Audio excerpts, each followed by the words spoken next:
Hello? Okay, fucking hell, what a terrible, terrible start to the stream. Alright, but this video is from 2020, April 2020. You might have seen it on Twitter. This guy basically calling out everything that's going to happen over the next year. So let's give it one more try, all right? Third time lucky. Wish me luck, stream. Wish me luck.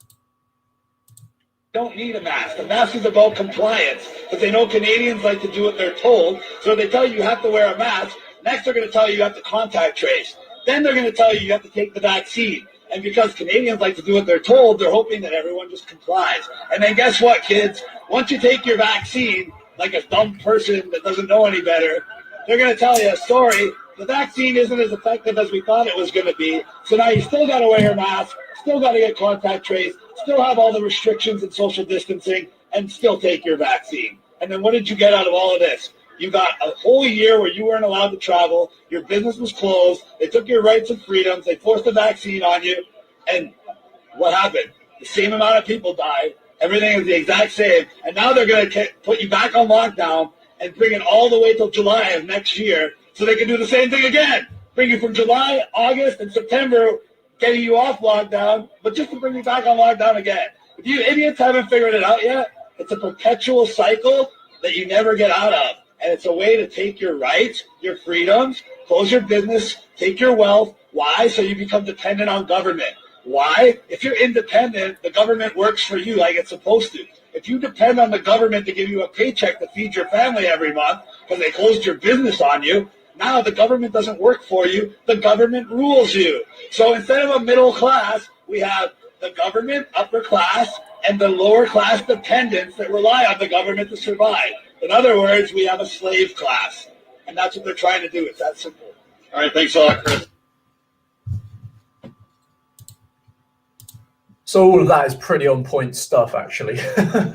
Basically, what I've been saying for the last year, what loads of other people have been saying for the last year. Now, obviously, he's talking more in terms of Canada rather than Britain or anywhere else, but I think it's a safe bet to say that all Western countries generally operate the same in that regard.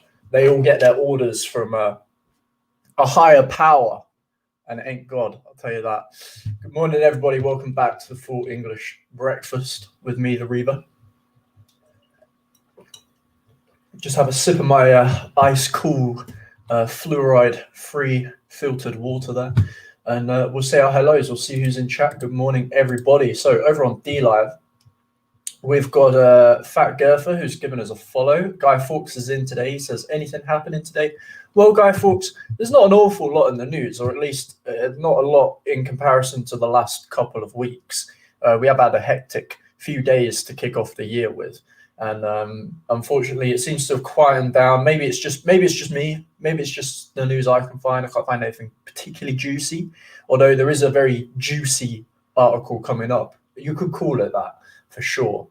Hillman Avenger, good morning. He says, is that a Klaus Schwab jumper? Yeah, this is. I'm rocking the Schwab look. I've decided, guys. You know what? Klaus Schwab, right? He's a clever man, smart man. He's at the top of his game. So I've decided to start trying to emulate Klaus Schwab in a way. Yes, we at the World Economic Forum will take over the world. Yeah. Morning, Sparky. Marcus Amalek, good morning. Hope I didn't miss anyone on DLive. We've got H. Biden's laptop, good morning. Over on YouTube, we've got Marcus Amalek, good morning. We've got a bit of playback over on YouTube. We've got Nora Larson. Morning, Nora. Morning, John. Got Silence in. He said he thought it was baby corn for a second. It certainly isn't baby corn, that's for sure. Gammon's here. Hello, Gammon. We've got Batch D. Monty says, eat your bugs. Now there's a good boy. Morning, Dodo, mate. We've also got Scottish Tam, Space Hopper Mark. Matt S. Illuminatus. Earl Gray, good morning. Raf's Child. We've got Fatalian, Edward Long's here, and that's will do it. We've got Philomena as well, and I am British. The West is bloody fucked. You could say that. You could say that. So before we get into the main story of today, I just wanted to run over a couple of other things. Obviously, guys, we're streaming on 3 different platforms. and streams will be uploaded to BitChute afterwards. Timmy was kind enough to share the BitChute link. It's there for you all. Yeah, and if you want to donate to the show, you can do so not on BitChute. You can do so on DLive through the Lemon system. For every diamond we receive, I open the chest, throw a bit of money back at you guys. You can also donate on CashApp. CashApp is a nice little application on your mobile phone. You can transfer money anonymously, which anonymous wealth transfer is a very hot topic at the minute. And it's definitely something you should be looking into, alternatives to things like PayPal. Because we were talking yesterday about how the banks are political entities. We know for a fact that big tech, these are all political entities. Believe it or not, PayPal as well. PayPal have had a history of banning people from their platform. So, Cash App is a nice little PayPal alternative that I've found. Some of you may be aware of it or not. Other than that, yeah, we're streaming on 3 platforms. Okay, let's run over some news. So first up, we've got this article, which I found quite humorous, actually. It's from The Sun. It's from The Sun, an absolute bastion of journalism in the UK, if you aren't already aware. A mum of 4, aged 55, who wants council house after fleeing the Middle East for Britain, says life in Hull is the exact same as Iraq. Yeah, it's the exact same as living in Iraq. Let's have a look at this video. It's going to load. Is it going to load? That's the question. Can we get a... Okay, here we go. This is the terrible accommodation that is just like Iraq. A leaking fire alarm. Now, I don't know how you can compare this to Iraq, because as far as I'm aware, water isn't the most accessible thing in that country.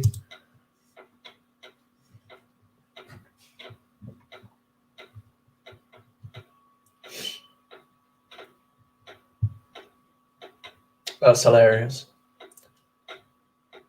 What a shithole. What a shithole. And that's not to say there isn't a problem with rental accommodations in the UK. There's a big fucking problem with rental accommodations in the UK. But for a minute, if we just take a step back from the awful situation this lady's got herself into, we've got to wonder, if the housing market wasn't so so overburdened by people clamoring for houses as it is, the rental market, that is. If landlords weren't able to get away with such shoddy practices as they are, would this really be a problem?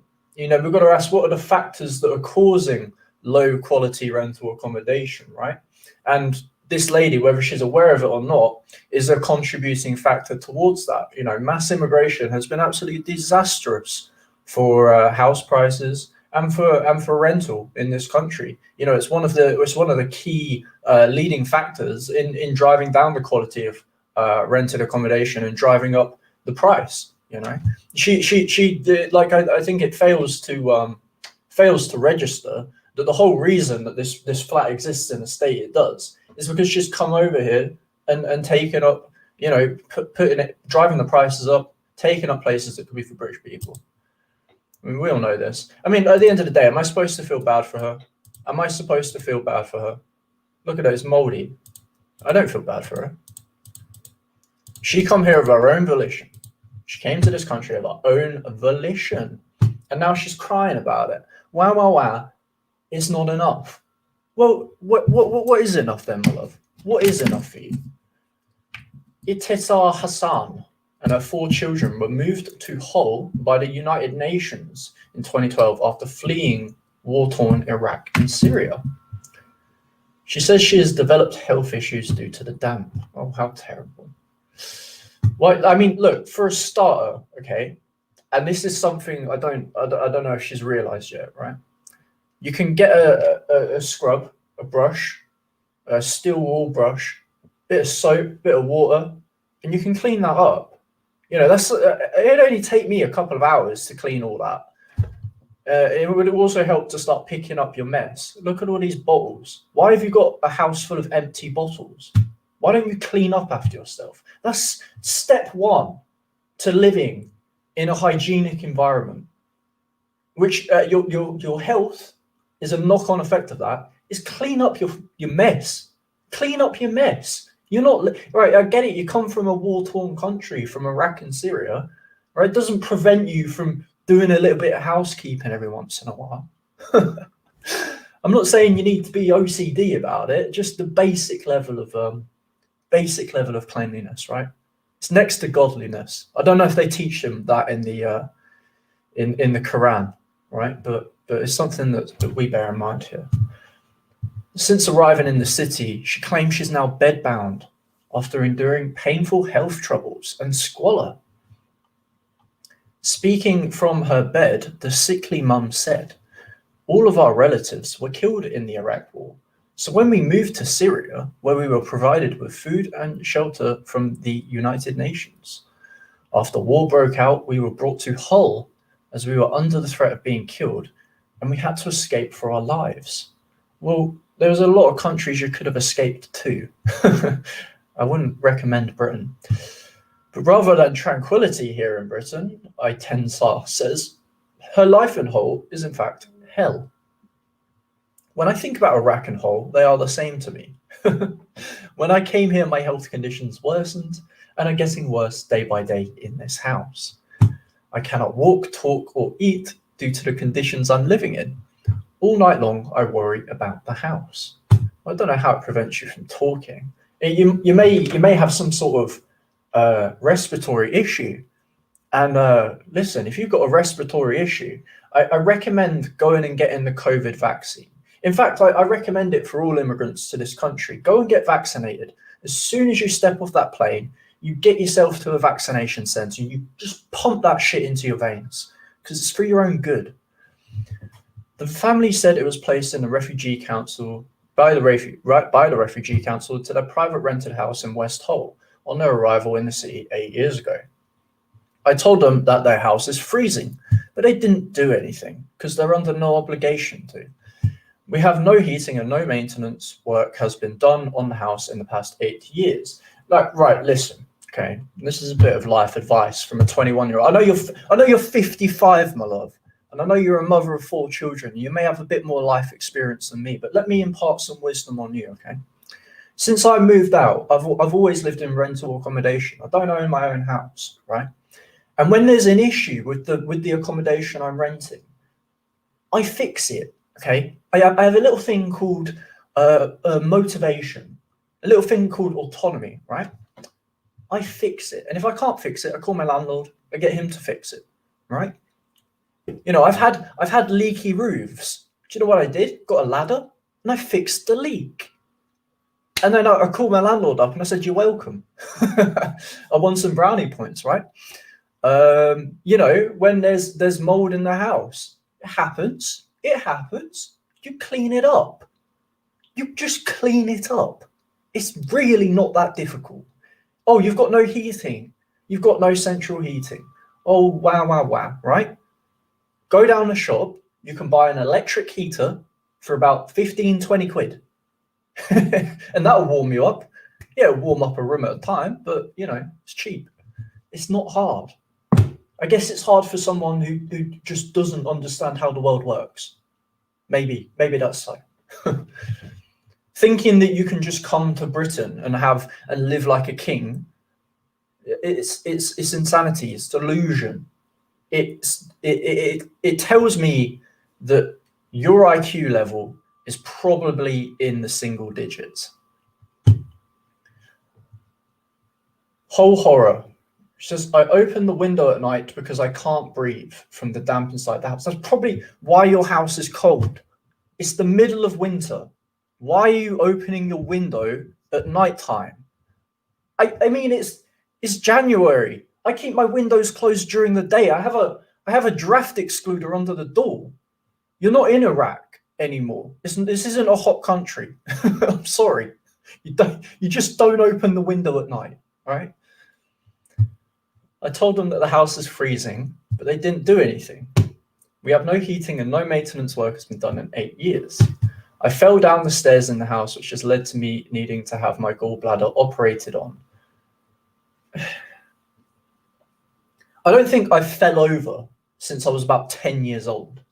Right.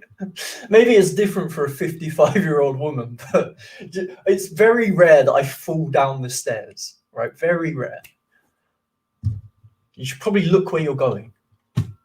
Intensar's landlord told Whole Live that the house was immaculate upon the family's arrival, with the tenants denying access to maintenance workers. Well, now I don't know who to believe. Now I don't know who to believe. A spokesman for the Hull City Council said its environmental health team had also been denied access to the house, adding that the council properties were allocated based on need. Itesar, who also uses a wheelchair, is now unable to climb the stairs, so is forced to wash in the kitchen sink. Well, you know what? If she's in a wheelchair, why is she in a house with stairs to begin with? Due to forcing myself up and down the stairs in this house, I've developed hernia and piles problem, which in turn forced me to need to facilitate the bathroom more often. To make matters worse, I went on to develop a breathing problem. Oh God, she's riddled, isn't she? She's absolutely riddled. The family says the housing benefit paid directly to the landlord no longer covers the total rent after it's reduced, leaving them thousands of pounds in arrears. Speaking of the mountain debt, Itensar said, I'm a disabled woman. If we are removed from the property, where can we go? I would imagine that the council would look after that. All right. You don't see many people in wheelchairs on the streets these days.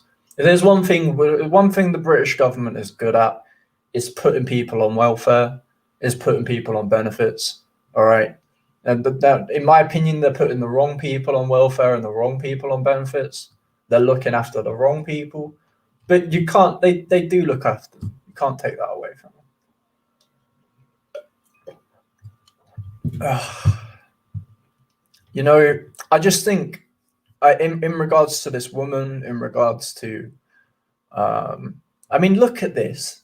Look how messy it is. I get you're in a wheelchair, but you can just pick up after yourself. I just think that actions have consequences. Do you know what I mean? Like, actions have consequences. And I would imagine the consequences of, you know, just relocating to another country and then acting entitled, you know, it's going to have diminishing returns, especially in a country that's increasingly hostile to your presence here.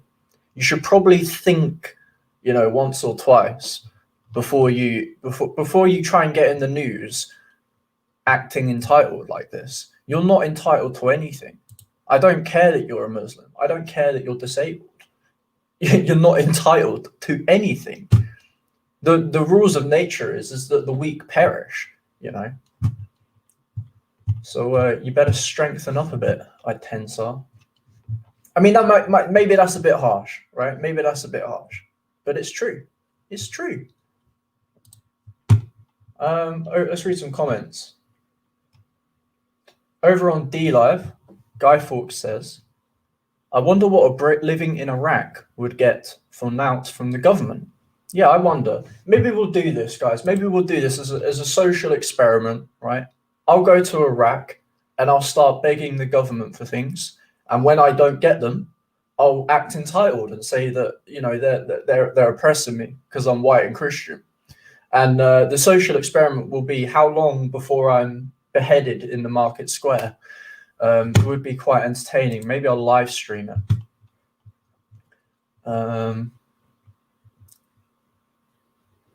Yeah, what Gorilla's right when he says the taxpayer is being taken advantage of. They are. This is all on your dime. If you live in Hull, this is all on your dime. All right, on YouTube, we've got a few comments coming through. Nora says, when I came to the UK when I was 8 from Norway, a country with a higher quality of life than England, but I never once complained about anything in my life in this country. Yeah, that's probably the best attitude to have. You know, I'm not a fan of people relocating to my doorstep, but as long as they're respectful. Silences led and says the next thing they'll want housemaids funded by the taxpayer. Well, it's bigotry. You can't expect her, a Muslim, to pick up after herself. Okay, it should be a job creation event. They should employ a British person to pick up after her for being a Muslim. Earl Grey is bang on it with the problem of Itensar. A bit of bleach would sort her problems out, that's for sure. Apply liberally, get some Clorox, and apply liberally. That's my advice to Itensar. Hull is twinned with Fallujah. Brum says people from a warmer climate do not understand ventilation. But then again, Brum, you know, people from cold climates don't seem to understand ventilation as well. I was talking with someone yesterday who was saying how they were forced in their workplace, they were forced to have the windows open due to obviously the circulation of this viral outbreak in the UK. And yeah, but they weren't allowed the aircon on. They weren't allowed the aircon on. They were forced to work with the windows open in the middle of December, you know, fucking freezing cold. You're going to develop a cold or a flu anyway. But they weren't allowed to have the aircon on because it could circulate the virus.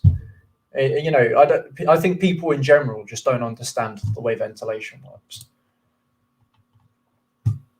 Silence says, when I was growing up, doing the bare minimum of the house chores would net me and my siblings double pocket money for that month. That's generous. Most landlords don't like their tenants lighting fires in the corner of the room. That's true. That is true. It's something worth bearing in mind. If you're going to rent a house, don't start a campfire in the living room. It's probably worth bearing in mind. Let's see. That's true, Brom. Perhaps Gary Lineker would take her. All right, let's continue. We've got more to look at. So, a little bit of statue removal news. I don't think we've had a statue removal for a good few months, but the councillors in Exeter have voted to apply for a statue to be relocated after a review. Now, this is part of this, you know, review, Black Lives Matter review program that's being rolled out. I covered the British Museum is doing the same thing, where they're going to be reviewing items and exhibits to find out whether they're racist and need to be hidden from the public view. And it seems that this statue, the statue in question, has been reviewed and has been deemed to be a neo-Nazi statue. So, a review into the continued appropriateness of a 1905 Buller statue is recommended to be relocated due to the Army General's connection to the British Empire, because he was part of the British Empire. You know, where does this mentality stop? Do we maybe right? Okay, because here's an idea. Here's something I'll put forward to these race reviewers at BLM, these BLM interest groups in the UK.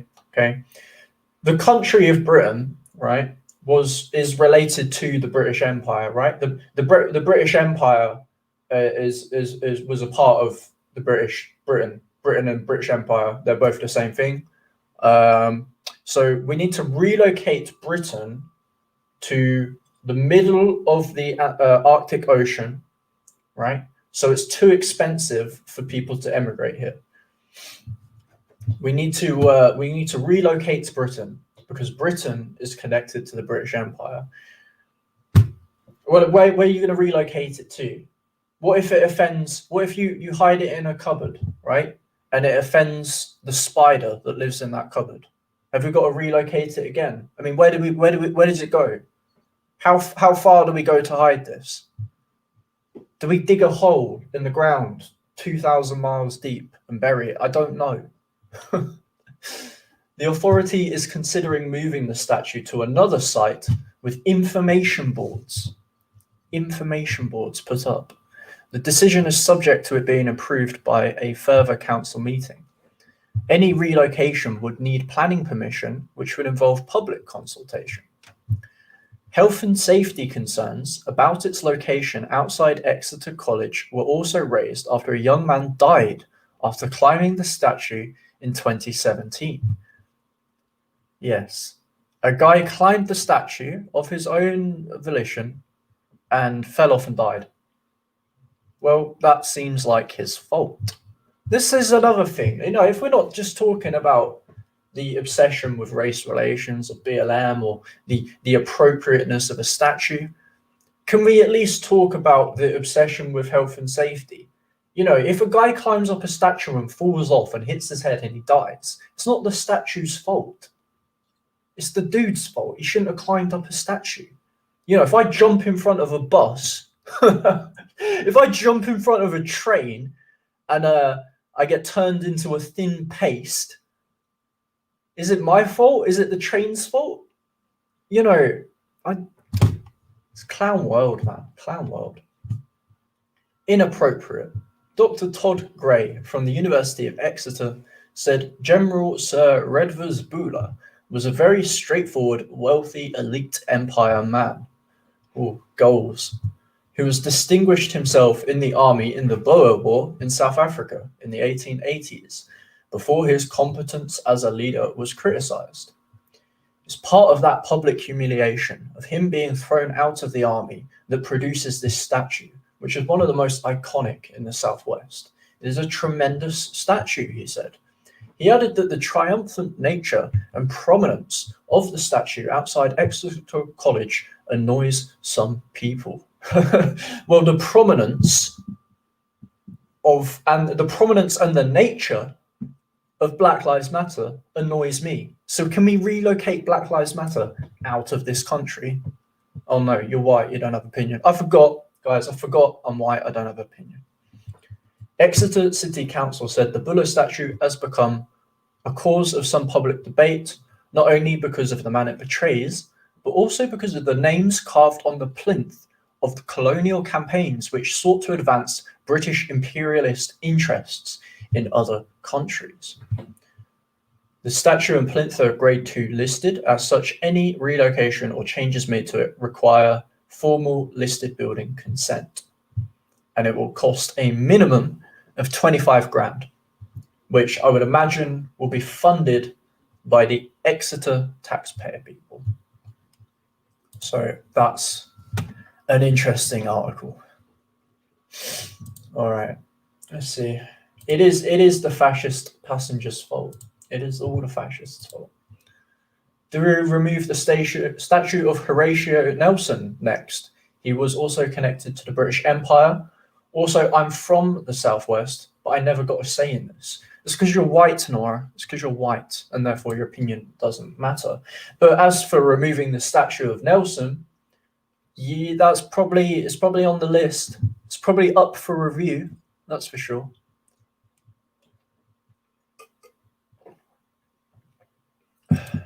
Anti-whites want every white person to pay and suffer for history. You are not wrong. Yeah, I wonder what. Yeah, no, you're right, Timmy. I mean, I wonder what kind of information will be on these boards. What are they going to tell us about Buller? What fascinating historical anecdotes. Scottish Tam says, can we review migrants and relocate them? I wish. When Reva gets into power, right? When the Reva party storms this country, okay? We take it by force. Or not by force, sorry, that's fair posting. We take it by a fair and legal voting, first past the post system, okay? Then it will be on the agenda, okay? It's on the manifesto. Right, reviewing the appropriateness of Iraqis in Britain and the possible relocation. I promise that will be on the manifesto. Okay. Afua Hirsch was calling for Nelson to go, and Trafalgar Square was renamed years ago. Yeah, as I said, it's on the list. It's on the list. It's up next. up next in racism against white people. On D Live, Guy Fawkes says, is there any way of buying lemons without Amazon or crypto? I'm sure I just used a bank card last time. I'm pretty sure you can just do it with a bank card.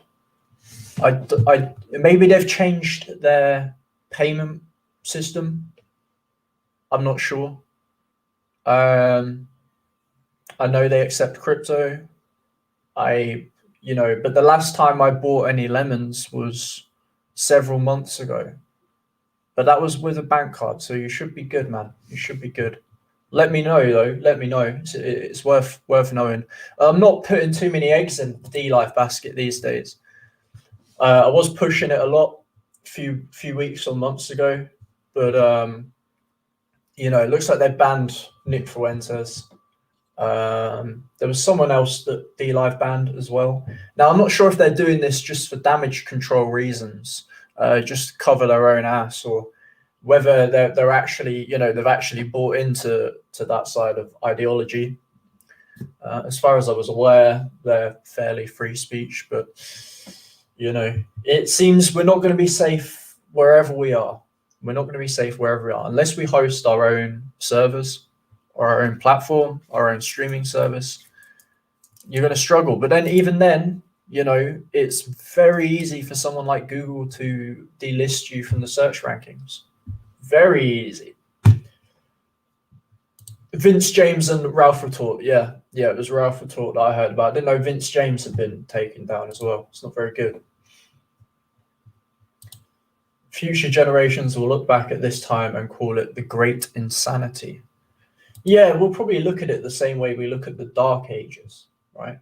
A time of religious zealotry, except the religion of the day is woke politics. Ha ha ha!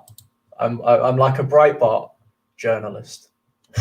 woke politics is like religion. Ha ha ha! I'd be right at home on Breitbart. All right, let's move on. We've got more news articles to cover. This is quite funny. We're going to look at the BBC clutching their pearls for a bit, okay? We're going to look at the pearl clutchers over at the BBC. COVID-19. What's the harm of funny anti-vaccine memes? Funny in quotation marks. I mean, look, we're not going to read the article. We're just going to look at the memes, really. But I just love how out of touch they are. You would have thought after 2016, right? After 2016, they would realize that there is power in memes, and that to fight in a meme war, you have to produce better memes. You have to have the best memes. It's an arms race. It's a memetic arms race. What you don't do is sit there crying about memes, going, "Oh, it's not funny, it's dangerous." Well, you gotta up your meme game, BBC. You gotta up the game. They can't do that though. They can just cry about it. Misusing a music video to spread falsehoods. Oh no. So here's the meme. Here's this meme that the kids are talking about. You can see here the BBC fact checkers have slapped a false label on it. It's false, didn't you know? The BBC fact checkers have rigorously analysed this humorous internet meme, and our algorithm has deemed it to be false. So here's the meme. It's Drake meme, Hotline Bling. A virus with a 99.97% recovery rate. Alter my DNA from an experimental vaccine with no liability from a corrupt industry. Hell yeah. That's the BBC. Hell yeah. And then the BBC is here. You've got paragraphs of, no, people are dying. Well. It's got more memes here, right? We've got more memes here. Here's this is a funny one. There's like a caveman that says, "I feel fine. The vaccine didn't even hurt." And you can see like the dysgenic caveman. It's quite funny, right? 2 minutes after getting the vaccine, you've got some weird creature, some horrible edit. It said first person received the new vaccine. It says it feels great. It's funny. It's humorous, right? But no, the BBC, they've slapped a label on it. Scaremongering. Scaremongering. You know, well, let me fact check the BBC for a minute. Let's read what's on the most read articles tab of the BBC. Let's see. COVID, impeachment of the president, COVID, Muslims, president, COVID. So who's scaremongering, BBC? Who's scaremongering? Is it the people who are making fun of you and your hypocrisy, or are you yourself scaremongering? You know, I'm not the one with putting this on mainstream media where millions of people can see it. I get sub 200 views every morning. If anyone's guilty of scaremongering the masses here, it ain't me, okay? It ain't the memers. All right. It's been brought to my attention that we've been given a diamond by Stan1 over on DLive. Thank you, Stan1. It's appreciated. He says the Reaver Party, will it pass the Electoral Commission? It will pass the Electoral Commission. It will, right? Because we're optics friendly. Okay, they can't touch us. and if they refuse to let us pass the Electoral Commission, all right, then they better be scared. They better be shaking in their boots, okay? Because the Reavers don't back down, right? The National Reaver Party, NRP, okay, we don't back down. We will seize this country from the liberal grasp. Thank you for the diamonds, Stan1. Thank you. Timmy says 1,000 years of blood and soil gone because everyone was too busy watching Netflix. Indeed. So, it says images of disfigured people or creatures are shared alongside claims that they show the first person to receive the vaccine or captions saying the jab didn't even hurt. It might seem obvious that these images are not meant to be taken literally, but they are often shared in groups which are strongly opposed to vaccinations. Oh God. Oh, God. It's true that vaccines can have side effects, but these are mostly mild, such as a sore arm, a headache, or a raised temperature by a day or two. That's true. That is true in the case of most vaccines. But this vaccine in particular, I believe 6 people died during trials for it. You know, you've got nurses dropping on stage, passing out on stage, right?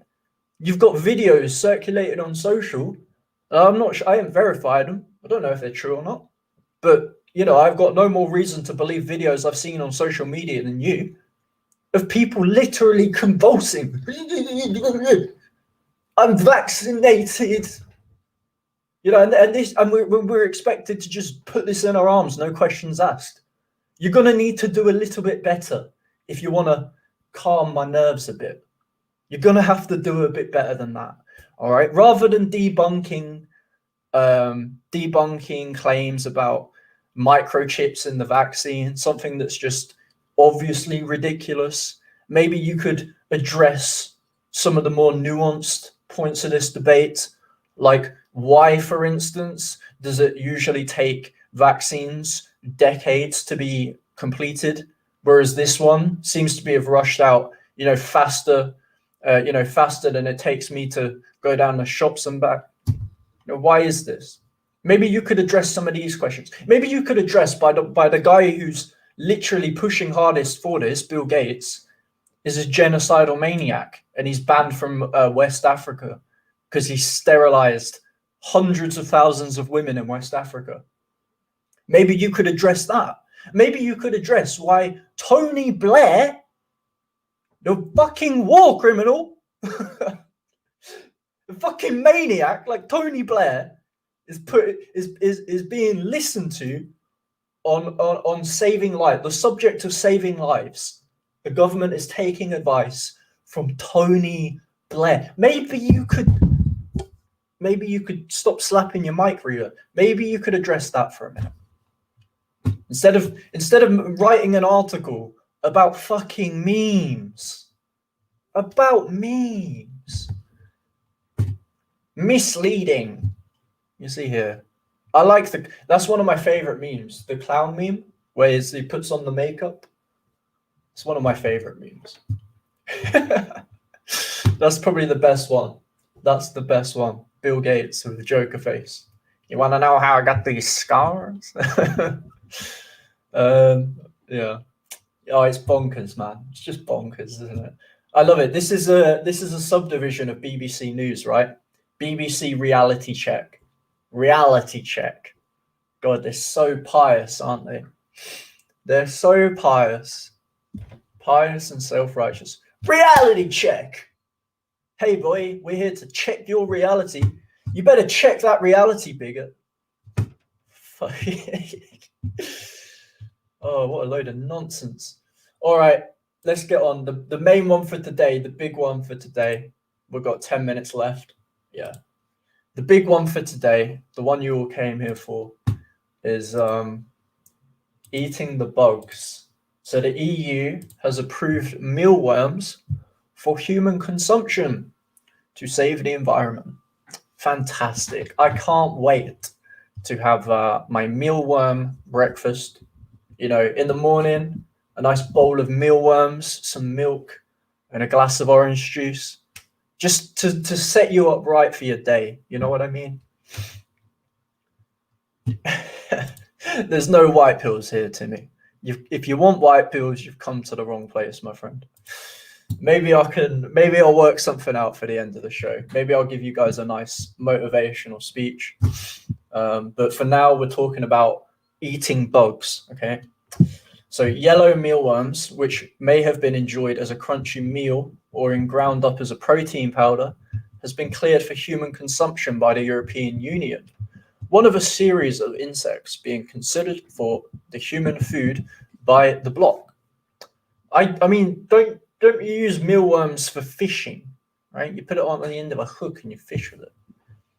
The EFSA, European Food Safety Agency, have revealed that the decision that the dried larva of the insect species Tenebrio molitor was safe for humans to eat in their journal on Wednesday, noting that only people with allergies to dust mites and crustaceans might experience a reaction. Guys, I've just found out that I have an allergy to dust mites and crustaceans. Okay, I've just discovered this. I identify as someone allergic to crustaceans.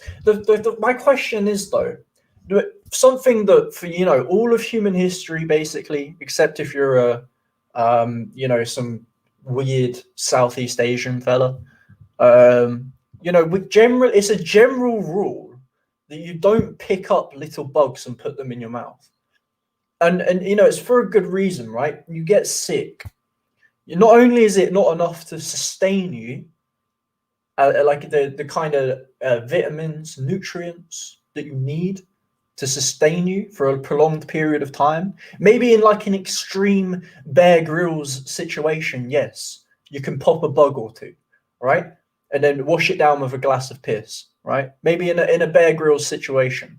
But in your day-to-day life, you really shouldn't be eating bugs, okay? It's not part of the food pyramid, It isn't part of a healthy, balanced diet. All right. I mean, I don't know whether bugs are keto or not, but you shouldn't. I don't think you should make it a staple piece of your diet. I started my day off today with a nice bacon sarnie.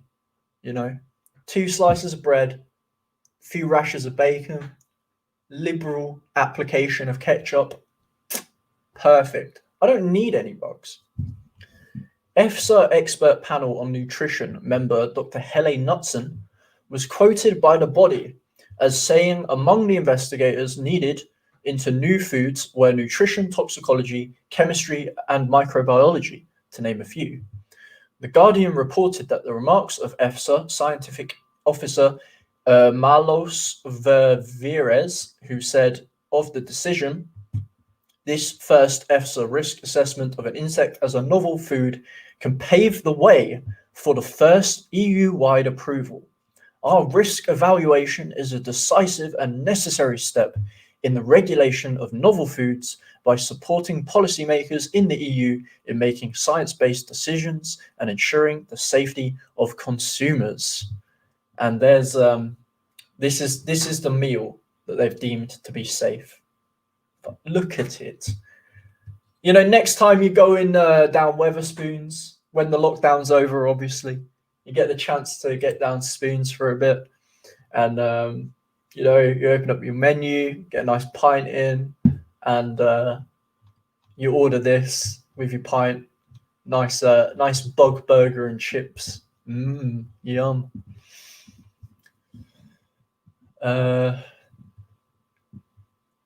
Okay, so the concept is pushed as an alternative to meat consumption by climate change campaigners.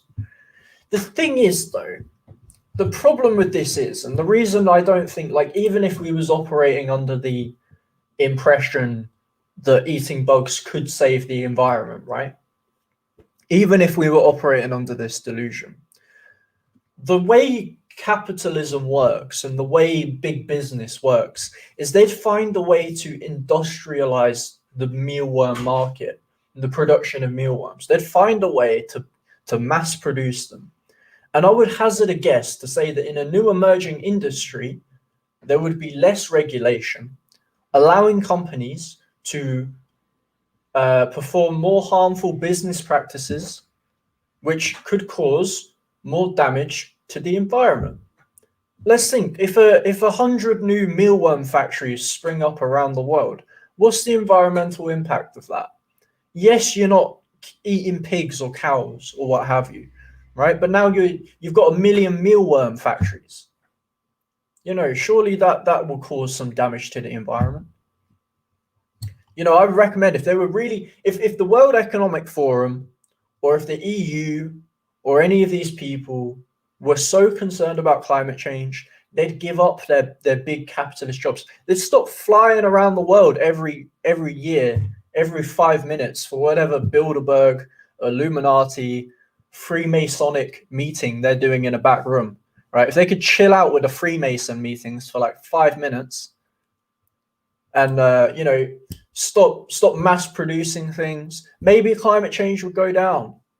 You know, I think just because I enjoy a bit of bacon because I like my steak rare, right? I think I'm doing less damage to the environment than you. You know, just putting that out there. So if you really cared, you'd maybe, you know, and I mean Jordan Peterson, for all his faults, he made a good point when he said, before you try and change the world, make sure your own room is in order. Something to that effect. I think these global elites might want to, you know, tidy their room a bit. But then here's what it's all about, ultimately. Here's what it's all about, okay? There is one problem for climate change campaigners trying to persuade Europeans to drop beef steak for bug mince, however, the so-called yuck factor, which EFSA contributor and university academic Giovanni Segari puts down to social and cultural norms. He was not worried that this will stand in the way of bugs transforming the diets of ordinary people. However, as he notes, with time and exposure, such attitudes can change. The point from the get-go, and they're saying it in their own words, the point isn't to save the climate. The point isn't to, you know, turn everyone into a more ethical consumer. They don't really care about that. That's all secondary. The main thing they're aiming to do here is destroy social and cultural norms. That's what these people exist to do. They want to tear down every single staple of normality in your life, right? They want to flip everything on its head.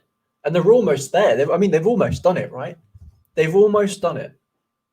You know, and nothing is going to be free from this, from the destruction of social and cultural norms, the nuclear family, you know, the sanctity of a nation, everything from all the way as lofty and academic as that, right down to your dinner plate. Everything is on the table for these people, even bugs, even bugs.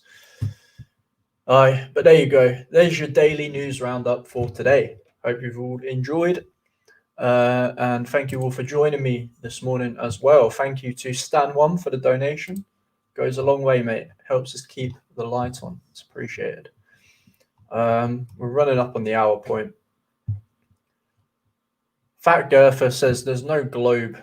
There is no globe. Global equals scam every time. Yeah. Well, we all know that the Earth is flat at the end of the day. All right, guys. I'll see you guys same time, same place tomorrow, as always. And yeah, have a good day.